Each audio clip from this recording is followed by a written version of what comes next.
Naruto is a pretty good story, but I always thought it was funny how Naruto's dream went from being the Hokage to ending the cycle of hatred to eventually just bringing Sasuke back to the Leaf Village. Like, it's insane. That was the final fight in the entire show when we were just fighting ninja space aliens a couple seconds ago. That's not what I want to talk about, though. Today, I want to talk about Naruto's second dream, which is his promise that he made to Jiraiya about ending the cycle of hatred. And I want to be very clear with everyone here today. Naruto did not end the cycle of hatred. I don't even think he tried that hard, to be honest. He basically just went to a few villages and tried to talk no jutsu everyone into being friends. So, no, that isn't what ended the cycle of hatred. What definitely ended the cycle of hatred, though, was the ghost of the Uchiha and the devil of the entire ninja world, Madara Uchiha, coming back. Because as soon as Madara showed up, he was like, hey, I don't know what y'all are all fighting about, but you're all fighting me now, so get ready. Do you understand what I'm saying now? Naruto didn't end the cycle of hatred.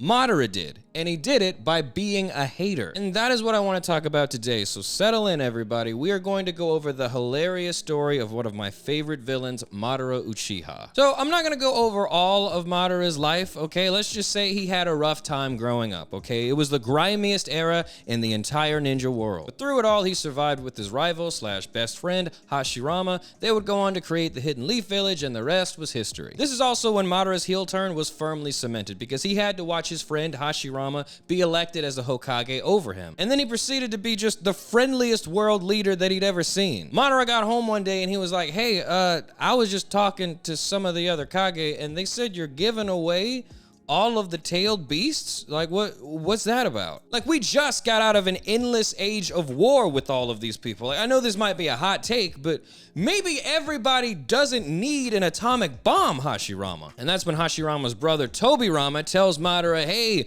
don't worry, Madara, because I made sure that the other nations paid us, so now the Hidden Leaf Village is rich. And Madara was still very concerned because, again, they have atomic bombs, all right? Being rich is nice, but if they decide to pull up to the Leaf Village with one of those tailed beasts, all of their citizens are going to be in danger. And that's when Tobirama explains, no, Madara, it'll be fine, because I'm also creating a bunch of new jutsu for the new age. Like this jutsu, and I call it the reanimation jutsu. This is a jutsu that lets you bring anybody back to life, and they basically become an unstoppable ninja zombie with infinite chakra and no autonomy. So Madara hears that, and he's like, why would you make that? My concerns were of the political and economic state of the Leaf Village, and your response was ninja zombies. Why would that make me feel any better, Tobirama? So Madara lets it go because he knows Tobirama, and low-key, he probably only made that jutsu to use it on Madara whenever he dies. So this is why Madara leaves the village. Hashirama and Tobirama are bullshitting. That's not even to mention the fact that Madara had as much of a claim to becoming the Hokage as Hashirama did. And the only reason Hashirama became the Hokage instead of Madara because all the racism from Tobirama's Uchiha propaganda. He would literally just walk around the Leaf Village and tell everybody who would listen about how bad the Uchiha were. He would literally just walk around like, don't trust them new ninjas over there. So Madara leaves the village, and from here he goes on his I'm the best in the world tour. Madara literally travels the world pressing everybody he runs into. Like, hey, I don't know what you guys are doing in this village, but don't come to the Leaf Village. Don't mess with the Leaf Village at all because I'm in the Leaf Village, all right? And he would just fight everybody that he came across to try to see how strong everybody in the world was. And what he found out was all these people were weak. This pisses Madara off even more because all these weak people have tailed beasts. Tailed beasts that Madara knows that they couldn't even get under control in their own village. But he knows people. He knows that they're going to get upset about how rich, funny, cute, and tall the Leaf Village is. And one day, they're going to show up with those tailed beasts and thinks that they can actually do something. So these are Madara's fears, which are only compounded when he finds this ancient Uchiha tablet that makes him understand that the cycle of hatred can only really end if he enacts the infinite Tsukuyomi, which is basically just trapping everybody in the world in an endless cycle of Naruto filler episodes. So now Madara understands the truth. He understands that his friend Hashirama is the leader of the Leaf Village, and he is way too friendly to understand his plan, much less go along with it. So he knows that he's got to get to work on his own to make sure that the infinite Tsukuyomi happens. So he puts his almost century-old plan to work. He will fight Hashirama one more time, officially die, only to then reverse that and keep working on his plan. So all that happens, and once Madara reverses his death, he comes back and literally just sits around hating until he's like 90 years old. Then he meets another Uchiha kid and he's like, hey, isn't life awful? Like, doesn't everything just suck? And then the dumbass little kid is like, well, I do have a crush on this girl on my team. And Madara is like, perfect. See, she don't fuck with you. You gotta go your own way. Just kill everybody, because that is a completely appropriate way to process these emotions you're having. Just crash out. And the dumbass little kid is like, I don't know. And then he goes for a walk and comes back like, you're right, Madara. Let's do it. I want to watch the world burn. Madara's like, oh, okay, I'm not gonna lie. I did do some stuff. I was the reason the girl you love died. I just didn't expect you to do a 180 so drastically. But you know what? It doesn't matter. Here, take this Renegon. I'm about to die, but in about 20 years, I need you to revive me using the Renegon, and then we'll take over the world. So Madara dies for real this time, and he entrusts everything to the stupid, brainwashed, weak-willed little bitch boy that went through objectively the least amount of tragedy out of every character we've seen up until this point, except maybe Kiba and Sakura. But then he doubled down like his life was just miserable. God, I hate Obito. Why didn't he just go back to the Leaf Village? This stupid dumb, his whole character was never leaving your friends behind. And when confronted with one character's death, literally just one, by the way, Kakashi walked in on his dad dead. He thought he saw you die, you selfish bitch. And he has to live with the fact that he literally killed his other teammate. And even after all that, he wasn't evil. He was just an asshole for a little bit. And in fact, the reason he's not an asshole anymore is because of Obito. That speech that Obito gave Kakashi of like, oh yeah, you go against the mission, you're scum, but if you leave your friends behind, you're worse than scum. I guess that little lion bitch was lying through his teeth, because the second he gets the chance to abandon that philosophy, he just says, you know what?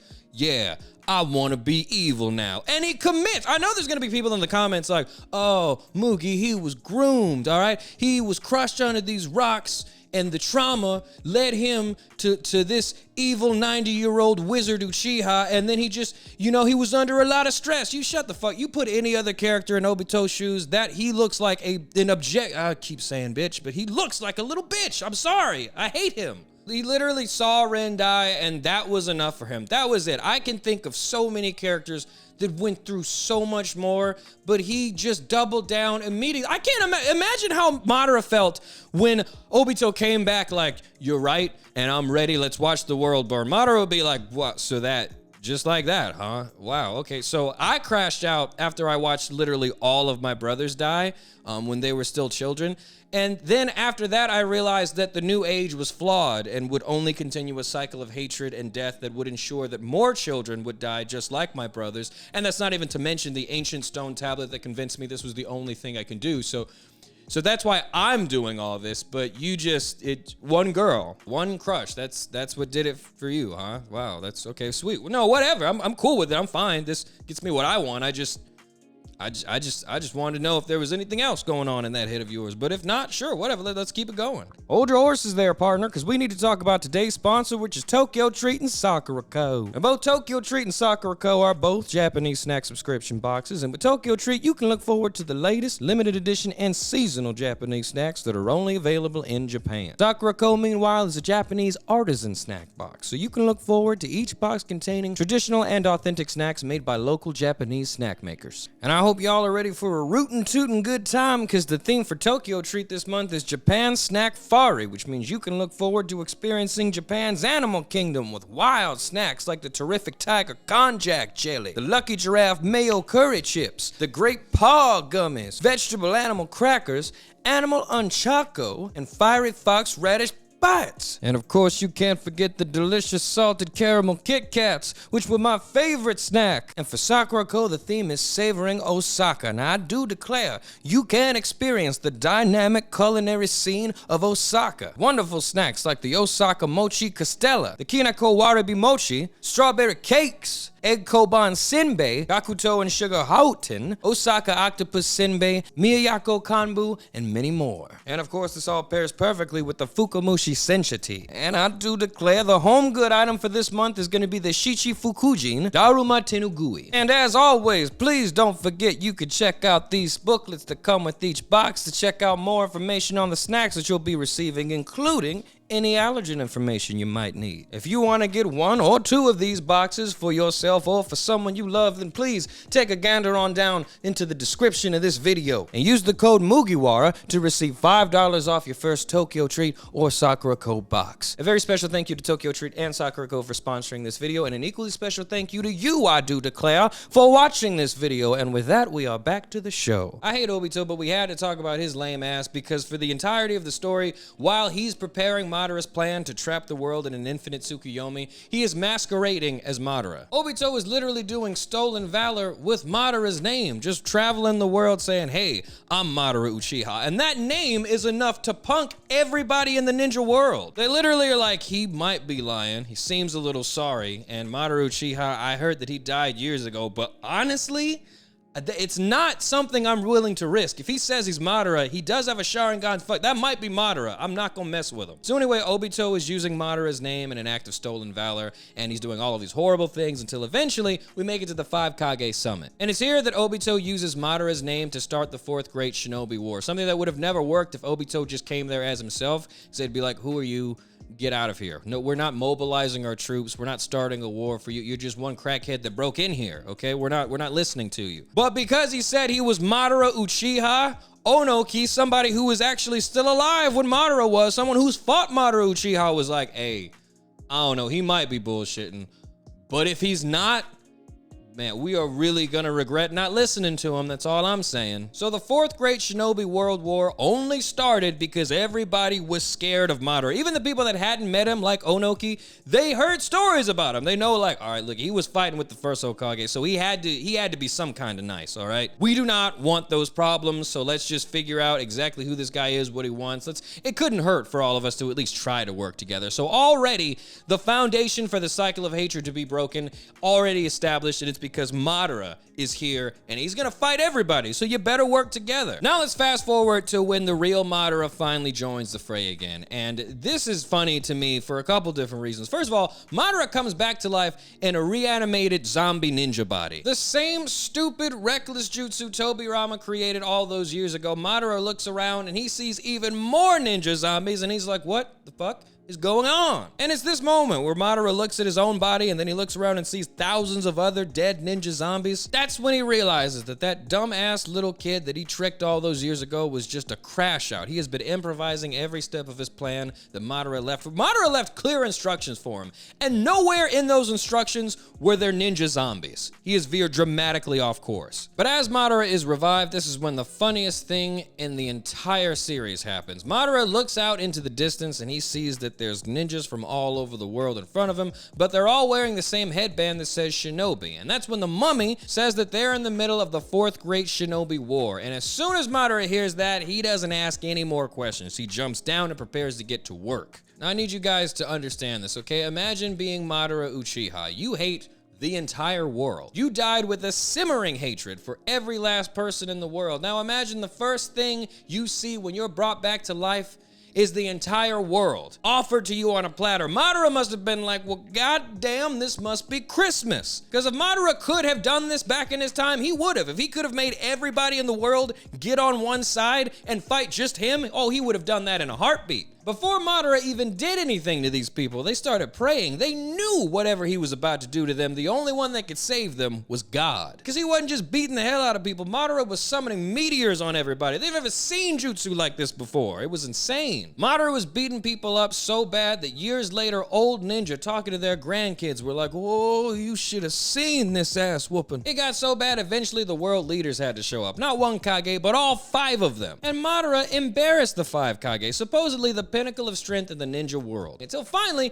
they figure out a way to seal him away and release his soul from the reanimation jutsu. And so when they enact this plan and they release Madara's soul from the reanimation, Madara does a hand sign and just releases the jutsu release. He undoes the ceiling jutsu. The 5 Kage didn't even know that was something you could do. So Madara whoops the 5 Kage and regroups with Obito, and they summon the Ten Tails. Everything is going according to plan, and during all of this, the entire world has effectively forgotten why they all hated each other. No one cares about any of that anymore because Madara Uchiha and his emotionally unstable psychopath apprentice are about to destroy their entire world if they don't all work together. So a bunch of other nonsense happens, like Hashirama and Tobirama showing up as ninja zombies, and Naruto and Sasuke finding out they're both ninja Jesus somehow. And even the emotionally unstable psychopath that teamed up with Madara suddenly realizes he's been stupid for 20 years, and he tries to go against Madara at the last minute. But none of that matters, because even with all of that nonsense, no one can stop Madara. He revives himself back into his original body, absorbs the Ten Tails, activates the infinite Shukuyomi,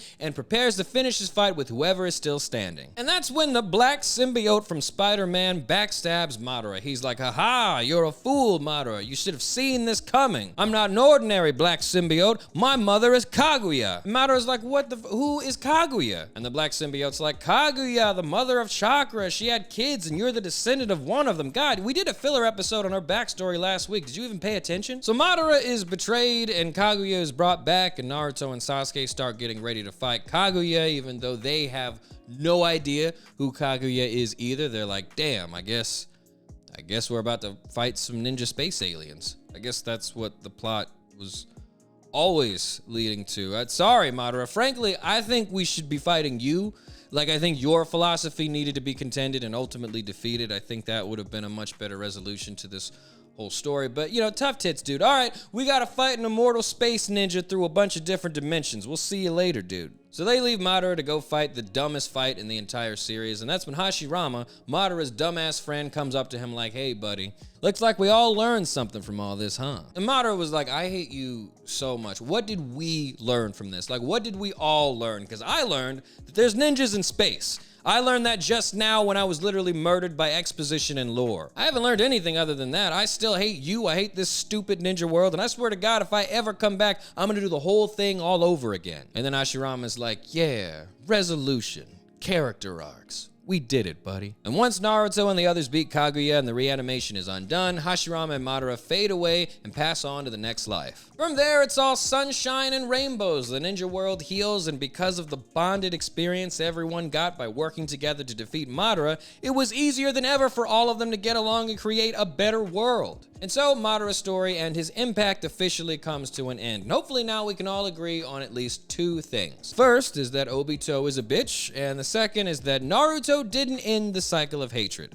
Madara did, and he did it by being a hater. That's about it for this one, guys. We're gonna get back to Kakashi is Hilarious, which is why I'm so passionate about my Obito hate. Looking at the story from Kakashi's perspective, oh my God, I just can't wait to get to that part in the story. And everybody will say, he didn't do this because of Rin, all right? You're misinterpreting what happened. And I'm like, bitch, okay, so what happened then? He saw Rin die and then he crashed out. That is objectively what happened. You're gonna say that he went through this whole philosophical arc in the minutes that it took him to crash out and go back to Madara? What happened to the other 20 years where he just went around being a hoe? I'm gonna cut myself off right there and get back to making Kakashi is Hilarious and other videos. Thank you guys so much for watching. Thank you for being interested, and I can't wait to see you in the next one.